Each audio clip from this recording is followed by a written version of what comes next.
Hello, everyone.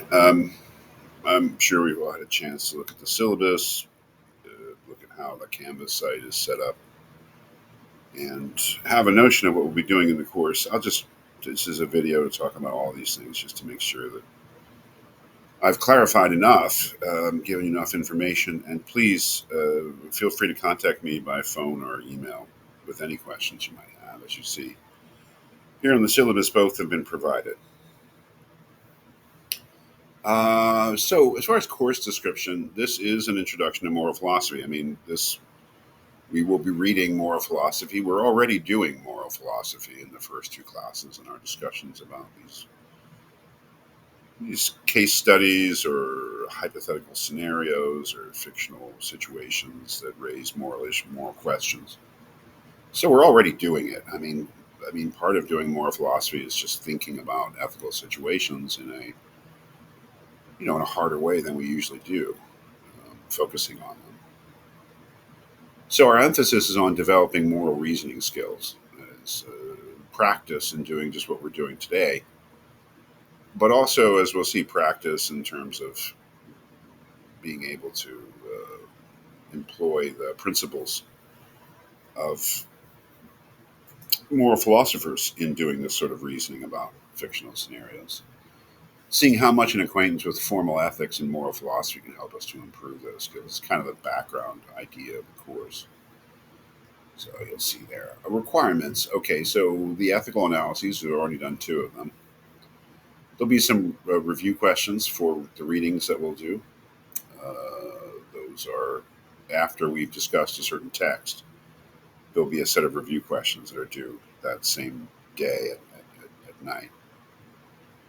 Then the oral exams. There was some question about those today. I thought very reasonably the student asked what will these be like.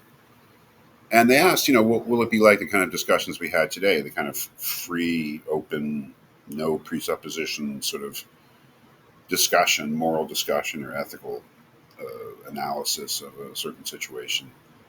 And the answer to that is no. So I'm glad that that student asked a question. These oral exams will be exams. That is, they won't just be discussions between you and me. That can happen anytime you want if you want to call me up or schedule a session or something.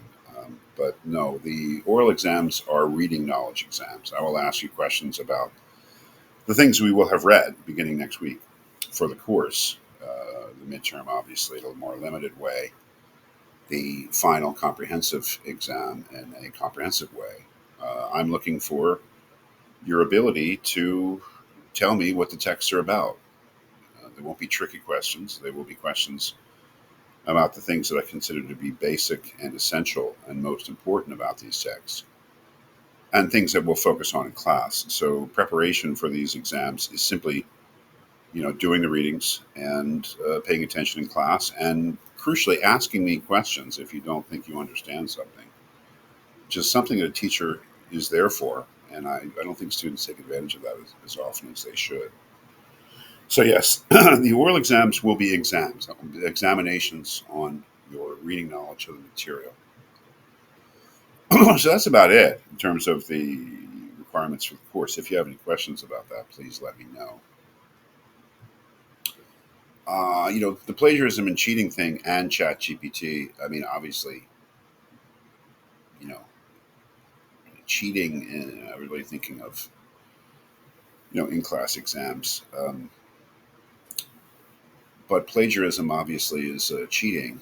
Plagiarism is you'll fail.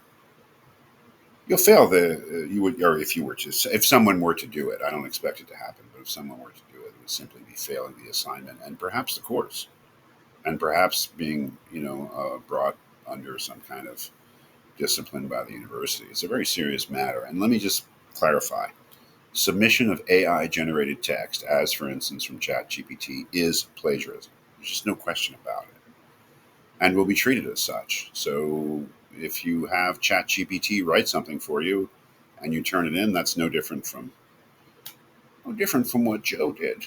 Let's face it. So just to be clear about that, I mean, there's some kind of wishy-washiness about use of ChatGPT or other AI text generators. it's cheating. It's plagiarism. If you turn it in, I mean, if you know, turn it in and put your name on it, you didn't write it. That's plagiarism. So late work policy. There's no discussion post for this course. I'm sorry. That has to be taken out. Other things will be accepted late, but only for half credit. And you can figure out what grade you're going to get in the course just by figuring out what percentage of these points that you will score. So, yeah, I mean that's about it in terms of the requirements, and, you know, for the course. And of course, just to let you know, I mean this is week one, where we're doing, I think, something really important. We're applying our just sort of intuitive, native, pre-existing moral reasoning skills to these fictional scenarios, which is interesting and good. You can learn a lot from doing that yourself and from listening to other people do it. Next week we'll begin to actually read text. Right, there's a reading for Monday, 5/19, and there'll be readings, for most of the classes. There'll be another ethical analysis after we do the three readings. The idea of week two is that it's almost like a boot camp in, let's say, ethical decision making frameworks, where we're looking at these three philosophers, Kant, Mill, and Thomas Aquinas, and we're just trying to get the basic principles that they would use, or somebody who is following their philosophy would use, to apply to an ethical situation. So it's like the quick and dirty introduction. And then you'll see for weeks three, we have a deep dive into Kant. I'll fill in the assignments and other links that you'll need. Week four is a deep dive into John Stuart Mill. Week five, we'll be taking off from our class meetings to do the oral midterms, but there'll be asynchronous work that will be a deep dive into Thomas Aquinas. Week six, we'll spend the whole week reading an essay by Judith Jarvis Thompson. Week seven, another essay. It's by Don Marquis. And then week eight, finally, a couple of essays by Singer and Arthur. And then week nine, we'll devote, I mean, I can't believe there'll be a week nine, but I think we'll be well into July by then. We'll just be devoted to the oral final exam. So just to let you know, there are some readings. I mean, there are a lot of readings. This is what we're doing this week is, kind of different in that there are no actual readings, but those will begin on Monday, and there'll be reading for this course, and it's important. And the oral exams will be testing your reading knowledge of the text. During those exams, you will not be referring to any notes or texts. It'll just be what you have in your head. And it'll be fine because we'll have covered that material. You'll have plenty of chances to read it, discuss it, and again, ask me questions personally. Call me up on my cell phone, write me an email. Do not contact me through the Canvas site. I've said that. I don't check that. It's too much. I have too many emails, too many email accounts to try to add that to. Directly contact me at my SJU email. So if you have any questions, again, about the course at any time, and any questions about the material, please let me know.